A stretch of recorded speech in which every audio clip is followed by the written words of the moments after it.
So I'm going to talk about things from an occupational perspective, and if I can get this on my belt, which I've just done. And I'm kind of setting the stage for Paul Schulte, also from NIOSH. We're going to have 2 talks on occupational safety and health at this session, which is a big win for us.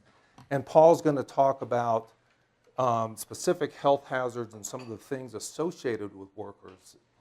And I'm going to set the stage by talking about NIOSH and how we're approaching climate change within our agency. And so to start things off, I'm going to spend just a bit of time talking about NIOSH as part of the Centers for Disease Control, for those of you who aren't familiar with it. And so we're a research agency in the Centers for Disease Control, and that's because of all of these things that are happening to workers. And I'll say now, workers are the common denominator of everything, particularly even with climate change, whether it's a wildland firefighter, whether it's a heat event in Paris, or Katrina, workers are always involved. And it's often not considered the impact on workers in daily life. We were created by the Occupational Safety and Health Act, the same president who signed in the Environmental Protection Agency, Richard Nixon, but we are not OSHA. We're often confused with OSHA. We have no regulatory authority. We were put in what was then the Department of Health, Education, and Welfare, now DHHS, and we're in the Centers for Disease Control, which is where they didn't know what to do with us. We are the National Institute. We're the only I in the Centers for Disease Control. So at one time we were going to be in NIH, but we wound up in the CDC in 1973. We're one of the largest centers or institutes in the Center for Disease Control. We have over 1,200 employees. We also don't have our headquarters in Atlanta, like George's group. We're kind of scattered about the country. The office I'm in is in Denver, Colorado. Jo Watson, who I'll introduce later and who already introduced herself as the manager of our climate change initiative, is in Spokane. And then we have an office in Alaska, which you see off the coast of Baja California there. And we have a lot of programs. We do a lot of epidemiology and surveillance. Surveillance, of course, is the key part of the public health model to try and determine who's getting hurt, where, and why. So we do that in occupational settings, and of course that helps feed information for a broader public health perspective. We do a lot of field studies. That's my first love. I love being out in the field, conducting evaluations, interacting with organizations, other agencies, workers, et cetera, to try and better understand what's happening. We do laboratory research. We do fundamental animal research with, for example, nanoparticles, up through research in how to disseminate our information. Exposure measurement, for those of you who collect samples of chemicals in air, you're probably very, very familiar with the NIOSH method of analytical methods. They are very detailed ways of collecting exposure information. Control technology, protective equipment. If anyone's wore a respirator, I hope it was NIOSH approved. That's OSHA required. And then we do training by grants. Dr. Newman, who's here, manages one of the education and research centers that NIOSH funds. George mentioned a little bit of this from a public health perspective, but it also applies to workers. We look at, there's a number of ways to categorize how climate change can impact occupational safety and health. One way is by looking at it from 3 components: amplification of existing hazards. That could be things such as heat, we talked about, wildland fire, et cetera. We know those are there. We know what can cause illnesses or health effects from those. So amplification of those existing things. New, unanticipated, or unrecognized hazards, the expansion of vector-borne diseases, the chikungunya, the Zika that we're seeing now that's there's locally transmitted. The Lyme disease, that's, to me, a very, very powerful slide that George showed of the expansion of Lyme disease. We know that outdoor workers are 5 times more likely to get Lyme disease than an indoor worker. Coccidioidomycosis, valley fever, is another one. They found it endemically in the state of Washington. Who would have thought? And then you have changes in how we respond to climate change. Carbon sequestration requires very large pressures to inject that material. There are other things, wind and solar.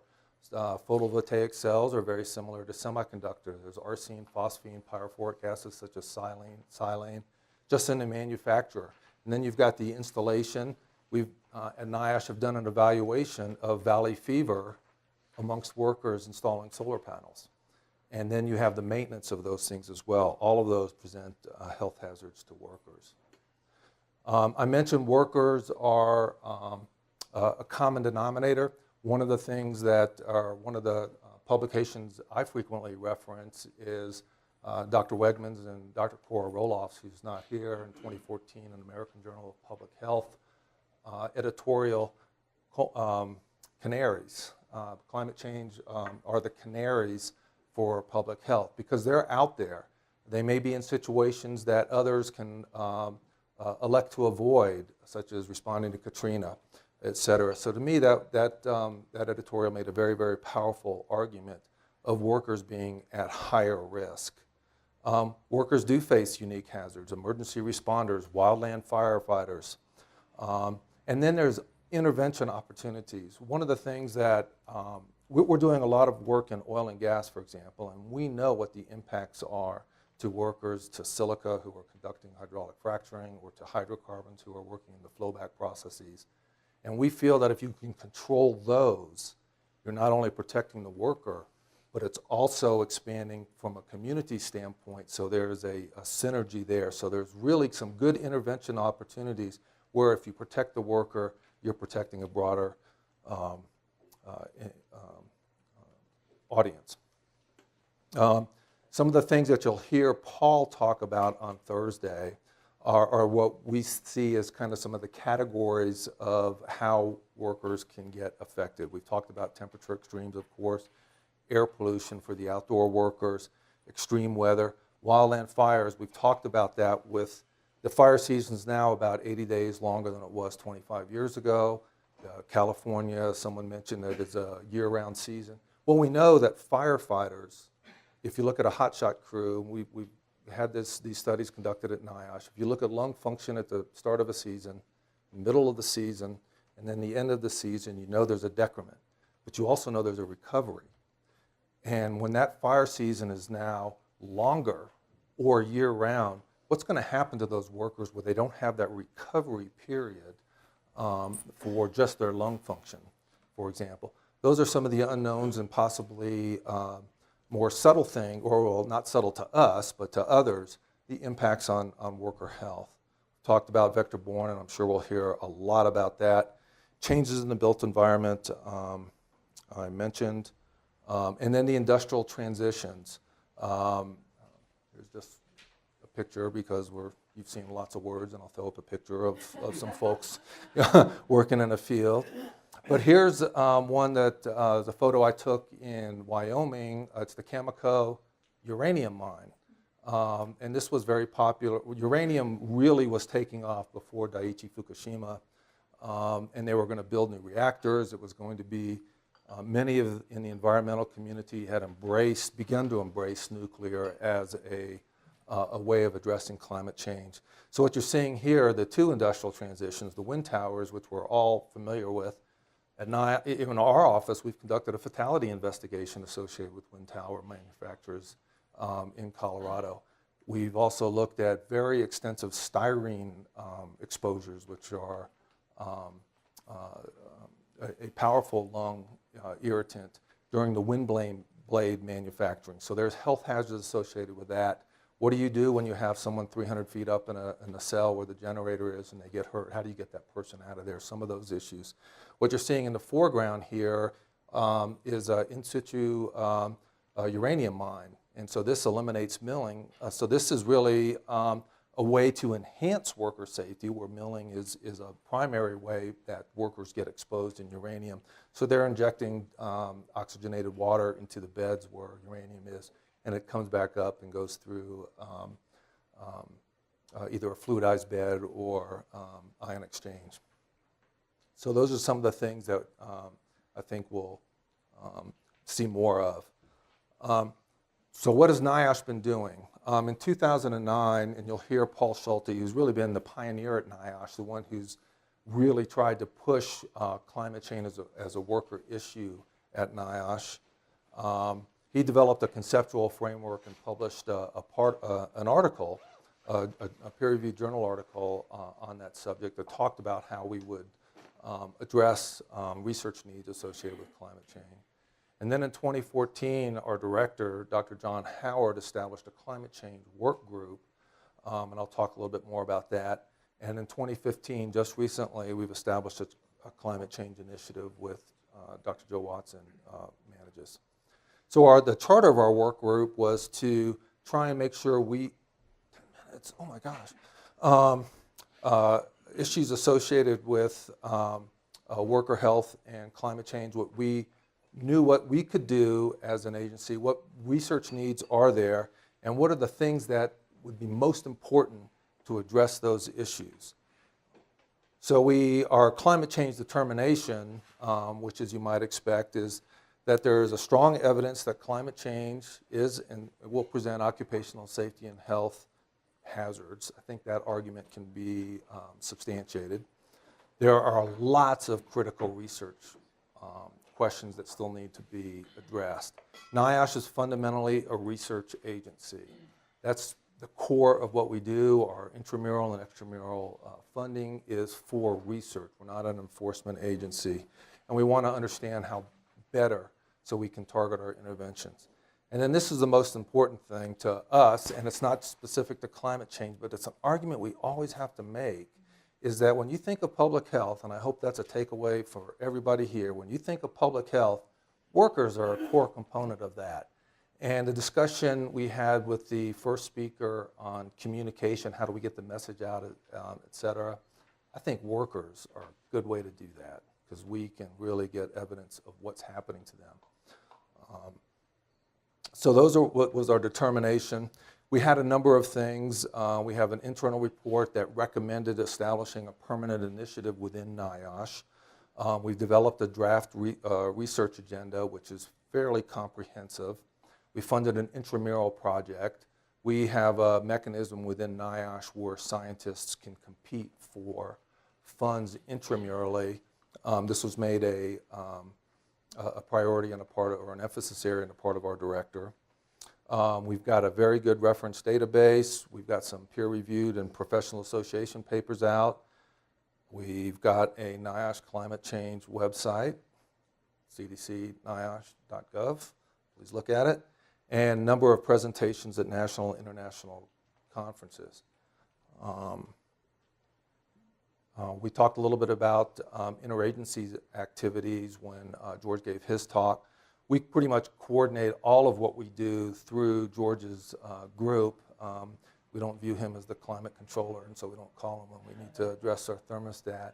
But, but things such as when we're proposing or developing an article or something like that, we want to make sure we coordinate and work together to address the public health and including the occupational safety and health issues. So we contributed to the Department of Health and Human Services adaptation plan, the USG CRP, interagency special report. There's an interagency environmental justice work group. We're viewing workers as a special population that needs to get addressed. We work with Institute of Health, John Balbus, many of you know, EPA, and then SST, which is based out of Montreal, a Canadian group. They have a climate change initiative. That might be the same folks that George is working with. And then recently we've been working with PAHO, and there will be an article on occupational safety and health that'll be in the PAHO Journal of Public Health in the next month or so. One of our, I think a big win was when George, John Balbus, and others requested that we provide an occupational safety and health component to this climate change document on human health. We were able to do that. It's in the Populations of Concern chapter, so we feel very good about that. I mentioned our website. We've got some trade journal articles as well as a peer-reviewed article and some others coming out. So the mission of our climate change initiative, which I mentioned, is to do the research necessary to protect workers. So we want to make sure we understand what the emerging, current, and anticipated issues are, increase awareness by going out and making sure people don't forget the worker, and use our research findings to hopefully influence guidance and policy. We want to make sure that we're involved in intramural and extramural research, support other NIOSH initiatives. There's a number of, we're a very broad agency as far as our research portfolio, and we want to try and influence the implication of climate change in those research areas, communicate our research priorities, and recommend our policies that are appropriate to NIOSH leadership. Certainly want to continue our collaboration with agencies and organizations, participating on standard setting and technology development committees. The wind industry, for example, am I done? No, 5 more minutes. 5 more minutes. I'll be done. Has a ASTM work group and an ANSI work group looking at safety and health. So those are the types of things that we'd like to get involved in. A new document on the very, very technical document on heat stress just came out from NIOSH that is very, very comprehensive. All of those types of things you'd want to know to measure environmental heat, metabolic heat, make an assessment, implement controls, et cetera. So for those of you who are interested in the heat applications or implications of climate change, I'd suggest you look at that document if you haven't already. Some of our research priorities, and Paul's going to talk more about this, but characterize who is impacted and how, and we use our public health model, surveillance. We hope to be able to identify some leading indicators. The canary in the coal mines, is one example. What are the ways we can transfer existing knowledge? We know how to keep people safe at work. Oftentimes the issue is implementing that and get organizations to adopt that. But things like heat stress, we know about work rest regimens, we know about shade, we know about hydration. We can apply those things. We know about lockout, tagout. We know about how to control chemicals. So we can apply some of those as well as identify new interventions. And then research to practice, not necessarily a fundamental research area, but getting that information out so it has an impact and can influence policy. So what are the challenges we have? Defining climate change related.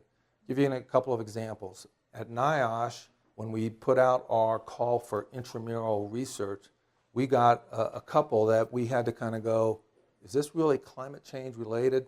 One would be indium. I know Dr. Newman's probably familiar with this, but there's some recent evidence that indium, a rare earth metal, can cause some fairly significant lung effects. Well, there's an indium mine in California that's getting this material, this metal, for photovoltaic and solar cells. Is that climate change related? Another one would be sulfur hexafluoride, an ozone depleter and a climate change agent. It's commonly used to measure ventilation, whether it's a laboratory hood or to look at migration patterns from a nuclear site, et cetera, where it's released in the air. Well, that's being phased out. We can't use that anymore. So what are the substitutes that have been proposed? Some are toxic, some are flammable, et cetera. And this was an effort to try and look and be able to influence what would be the most appropriate tracer gas. Is that climate change related? So some of those things are issues that we're struggling with. Estimating burden.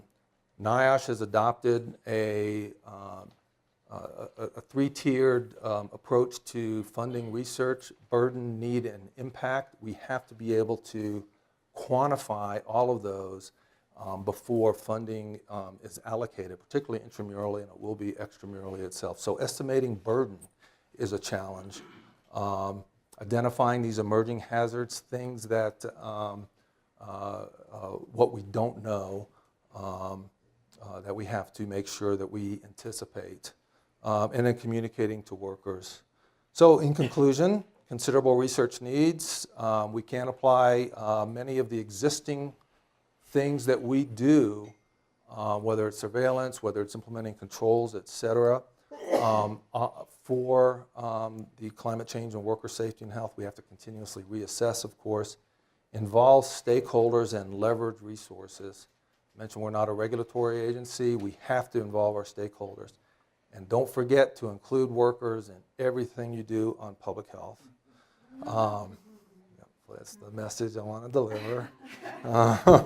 A number of folks, I mentioned, these are all NIOSH folks that we had involved in developing the initiative. And Joe Watson here in the back is the person to go to. George was a bit incorrect saying he has all of the funding at CDC. We have 25% of Joe Watson's time. So we got a little bit of time. So, but it's a start. We're a little bit late coming to the party, but it's a start. And now I'm done. Okay, raise your hands. Who knows who this is? Yay, yay. Okay.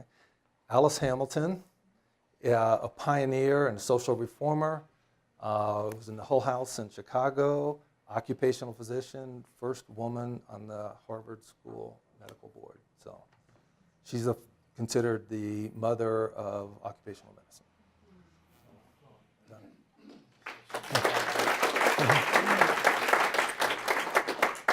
Okay, we have time for questions. Yes. Nice presentation, Max. I was hearing from you. I'm wondering, I was really shocked by Henry's statistic of suicide rates in farm workers as related to crop or crossing financial problems. I'm wondering what NIOSH is currently doing or what you're planning to do to look at some of those social implications around psychological impacts that climate change could be having in the worker population. Well, I wish I could answer your question. I really don't know. I was shocked as well. What component of NIOSH is focused on suicides? I think our Division of Safety Research is doing some stuff. Paul is going to discuss mental health aspects. I don't know if he's going to cover that, but it's not been, unless Joe, you know, much of an initiative at all. That was very shocking information. No, I'm not aware of any research that's being done inside NIOSH, and I think one of the first communities to be affected is going to be agricultural workers, and most NIOSH-funded agricultural research takes place outside of NIOSH, and I don't know. There may be someone who's working on that, but I'm not aware of it. But great question, Lily. Yeah, we'll definitely absolutely. bring it up. Oh, I was gonna ask kind of it might be a little bit side question to what you guys focus on in particular, but effects of climate change, for instance, on like transportation structures, like bridges and roads and stuff like that, and obviously construction workers with extreme changes in weather, how that affects workers and how it affects just the overall economy for the U.S. related to that. We don't have any very specific things that are climate change related for that, but certainly that's a group that's affected. Probably the only thing I can think of at NIOSH that we're doing, it wouldn't be economic in basis, but is looking at asphalt and exposure to asphalt. That would take place anyway, regardless of whether or not climate change, but certainly the implications could be larger. But it might be more because of, extreme heat or extreme weather causing more need for those issues. Good point, yes. Max, this may be a question that I should put to Paul instead of you, but one of the things you noted in there as part of the work plan is leading indicators. I was wondering what leading indicators were sort of on the table, or whether that's still under development area. It's still a discussion. We don't have anything that we're quantifying at this point of tracking, but I can certainly think of a couple. The vector-borne disease in workers outside of normal host ranges, what we're seeing in wildland firefighters as far as things like rhabdomyolysis and other things that might be heat-related. So those are just some ideas, but as far as research that we've identified some to focus on. Joe, I don't know. We don't have research initiatives on that. So I've done a good job of saying we don't know, and I can't answer your question. Yeah. When you approach industry, with this new kind of set of issues related to climate change? Well, what's the reception like? Historically, we've had to really build lots of trust and credibility because we can't just walk into a company and ask them to do anything. There are some of the larger companies that are embracing things where we have memorandums of understanding and they work with us, but it's a challenge. It often takes a long time to get industry to work with us. So it's hard. Yes. A follow-up to that question then, is, one of the because when you mentioned the challenges, the one for me that was missing was communicating these concerns to corporations, right? And then you mentioned that NIOSH is not a regulatory agency, so I'm curious, OSHA, are they covering this? OSHA is a regulatory agency, so as you know, the regulations are about 20 years behind the curve. They just came out with a silica standard, and we've known what silica's been doing for years. So they recognize climate change as an issue, and they try and focus some things on heat, but they have no real climate change initiative. What we've been doing is trying to address that through the safety and health professionals in organizations. And sometimes what we find, a good example is oil and gas. We're doing a lot of stuff in oil and gas. We get good relationships and establish credibility, show that we're just interested in the science and evidence base for controlling hazards, whether they're climate change related or not. We often get the safety and health professionals on board, but sometimes farther up the chain, we establish what are written MOUs, and we have those with organizations. But maybe 1 out of 10 we get. Just a follow-up question. A lot of economists are now saying, well, there are more jobs in green technology than in oil and gas, and there's a big political thing. But basically, there's more and more evidence that there are more jobs, and this is and you're mentioning indium and solar panels is really interesting, and I'm wondering if there's any anticipation for this green jobs economy type of effort that may be going into your own institution, your institute, as far as planning for, hey, people want to do X, Y, and Z in a green jobs economy. We need to be ahead of the curve as far as seeing the risks and benefits to those. So I was spurred by your indium example to see if you're anticipating and thinking about growing that area. A great question. We do have a Green Jobs Initiative. It's in our construction group. Dr. Christine Branch, who's part of Joe's steering committee. So we interact very much with them. For example, with the LEEDs, there's now an occupational safety and health component for all buildings that are going to be LEED certified.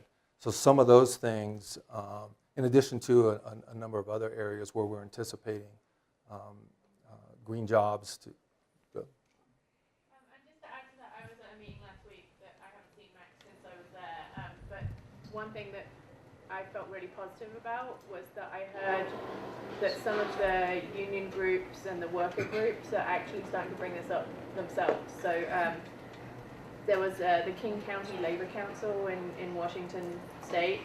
They have a climate caucus, and they were discussing, they were calling it the just transition, and they want this information. They want to know how clean energy jobs will affect them. They want to know what's in the products, what's in the photovoltaic cells, what's in the. We do have some work within NIOSH on insulation foam. They're starting to be asking these questions themselves, and I think it's now a case of trying to find the resources and figuring out how we can develop the evidence base, and then how we can share that. Okay. Thank you.